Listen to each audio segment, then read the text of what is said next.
नमस्कार, मी शैला आणि आजच्या नवीन व्हिडिओमध्ये सर्वांचं खूप खूप स्वागत. तर आता वाजल्यात 6:30 आणि सकाळची साफसफाई सुरू झालेली आहे. तर कसं आहे ना, आंघोळीच्या आधी अंगण वगैरे झाडून सडा मारून केलं ना तर मग फ्रेश वाटतं आणि मग आपल्या अंगावरती धुळं उडत नाही. तर मग आधी मी आता हे स्पोर्च झाडून घेतलं आहे आणि अंगण पण स्वच्छ केलं आहे.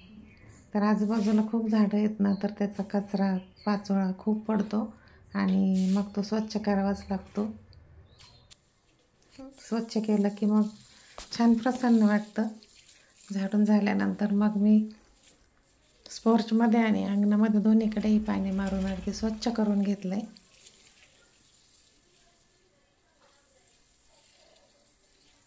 आणि सकाळी सकाळी अंगणामध्ये सडा रांगोळी केली म्हणजे खूप छान वाटतं. मला तर वाटतं. तुम्हाला कसं वाटतं तर तुम्ही सांगा मला कमेंट करून. तर मला काही रांगोळी एवढी छान येत नाही, पण येते तशी मी काढली. तर थोडासा सडा मारला आहे आणि त्याच्यावर असं छानपैकी छोटीशी रांगोळी काढली आहे. तर आता बाहेरचं झाडून झालं आहे, सडा झाला आहे, रांगोळी झाली. आणि सडा रांगोळी असलं की खूप छान वाटतं, प्रसन्न वाटतं, दिवस अगदी छान जातो. आता स्वयंपाक बनवायचा आहे. स्वयंपाक बनवला की मग जेवण वगैरे आटपून बाकी सर्व उरकून आम्ही मूवी पाहायला जाणार आहोत. तर छावा मूवी पाहणार आहोत आणि तुम्ही पाहिला नसेल तर तुम्ही पण पाहायला जरूर या. तर आम्ही जातोय कोहिनूर मॉलमध्ये आणि खूप दिवसातून असा मूवी पाहण्याचा योग आलाय. तर चला आमच्याबरोबर तुम्ही पण. तर सर्वांनाच रोजचा पडणारा गहन प्रश्न म्हणजे भाजी काय बनवायची. आणि कितीही न सुटणारा प्रश्न असला तरी आपल्याला ती भाजी बनवावीच लागते. तर आता मी भाजीसाठी 2 कांदे भाजायला टाकलेत आणि काळी भाजी बनवणार आहे. छान काळे होईपर्यंत ते कांदे भाजून घेणार आहे. इकडे लसूण फोडून घेते आहे. आता हल्ली बाजारात लसूण पण ओले आलेत आणि पटकन सोडले जातात. भाजीसाठी मी वाटण तयार करून घेतलं आहे. खोबरं, कांदा, थोडीशी फुटाणे, अद्रक, लसूण छान लोखंडाच्या तव्यावरती मी भाजून घेतलं आहे आणि थोडेसे धने पण घेतले, तेलामध्ये परतून घेतलं आहे सगळं आणि मिक्सरमध्ये बारीक वाटून घेणार आहे. मलाही नाही असे लोखंडी तवे खूप आवडतात म्हणून मी लोखंडी तवेच वापरते. आणि आता मी भाजी बनवणार आहे ही बोंबीलची भाजी आवडते आमच्याकडे. आणि मध्येच शशांकला बीटरूटचा ज्यूस पाहिजे होता, तर स्वयंपाक करता करता मी मध्येच तोही करून दिला. मीही पिले आणि त्यालाही दिला. तर कढईमध्ये तेल टाकून छान हे बोंबील मी परतून घेतले. घरातला कांदा लसूण मसाला आणि हा वाटलेला सर्व काळा मसाला मी तेलामध्ये परतून घेतला आणि अशा पद्धतीने भाजी तयार करून घेतली. मंद गॅसवर एक झाकण ठेवून शिजवून दिली. खूप छान झाली भाजी आणि त्यासोबत ज्वारीच्या भाकरी पण केल्या. तर मी आता इथे 4 भाकरी करणार आहे आणि शशांकसाठी मी मुगाची भाजी बनवली. तर तो नॉनव्हेज खात नाही आणि त्याच्यासाठी मुगाची भाजी आणि थोडीशी खीर बनवणार आहे. तर भाकरी माझ्या आता होत आलेल्या आहेत आणि भाकरी झाले की मग लगेच त्याच्या भाजीला फोडणी देऊन घेते आणि खीर पण बनवते. तर दूध तापून घेते खिरीसाठी. आता सर्वांची जेवणं उरकलेत. आम्ही चाललोय आता मॉलमध्ये थिएटरला आणि मूवी पाहायला चाललोय मराठी. तर चला तुम्हाला मॉलही दाखवते आणि आपण सगळेजण छावा पिक्चर बघू. छावा मूवी आहे ना, ही इतिहासाची पुनरावृत्ती आहे आणि सर्वांनी जरूर बघा.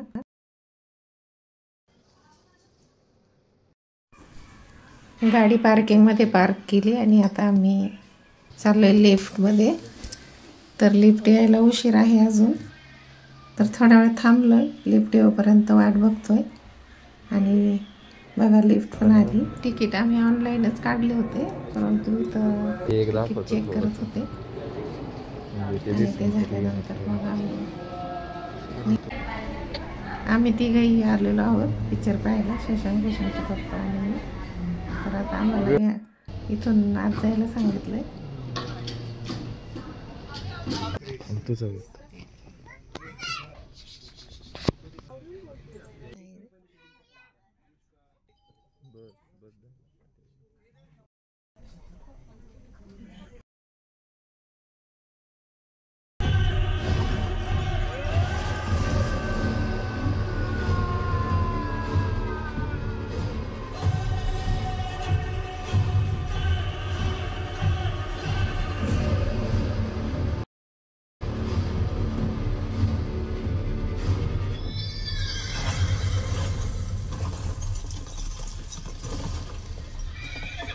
पाहून पिक्चरला गेलो होतो, 2:15ला गेलो होतो तर 2:15ला आलो. तर खूप भारी होता. छावा ही मूवी. आणि संभाजीराजांनी स्वराज्य मिळवण्यासाठी किती कष्ट घेतले त्याच्यावर सगळी इतिहासाची पुनरावृत्ती या पिक्चरमध्ये पाहायला भेटली. आणि आपल्याला थोडा त्रास झाला तर आपण किती चिडतो, तर संभाजीराजांनी एवढा त्रास सहन करून स्वराज्य मिळवण्यासाठी आटोकाट प्रयत्न केले. पण पिक्चरच्या शेवटी मला एक गोष्ट खटकली की आपलेच माणसं गद्दार असतात आणि हीच माणसे विश्वासघात पण करतात. जसे कान्होजी आणि गणोजी साधारण तर ह्या पिक्चरमधून नक्कीच घेता येईल. आणि जेव्हा शौर्य कमी पडेल ना, तेव्हा छत्रपती शिवाजी महाराज आणि छत्रपती संभाजी महाराज यांचा इतिहास अवश्य वाचा. 20 वर्षापूर्वी असाच एक मराठी सिनेमा बघितला होता, चिमणी पाखरं म्हणून. तर तो सिनेमा पाहता पाहता पण मला खूप रडायला आलं होतं.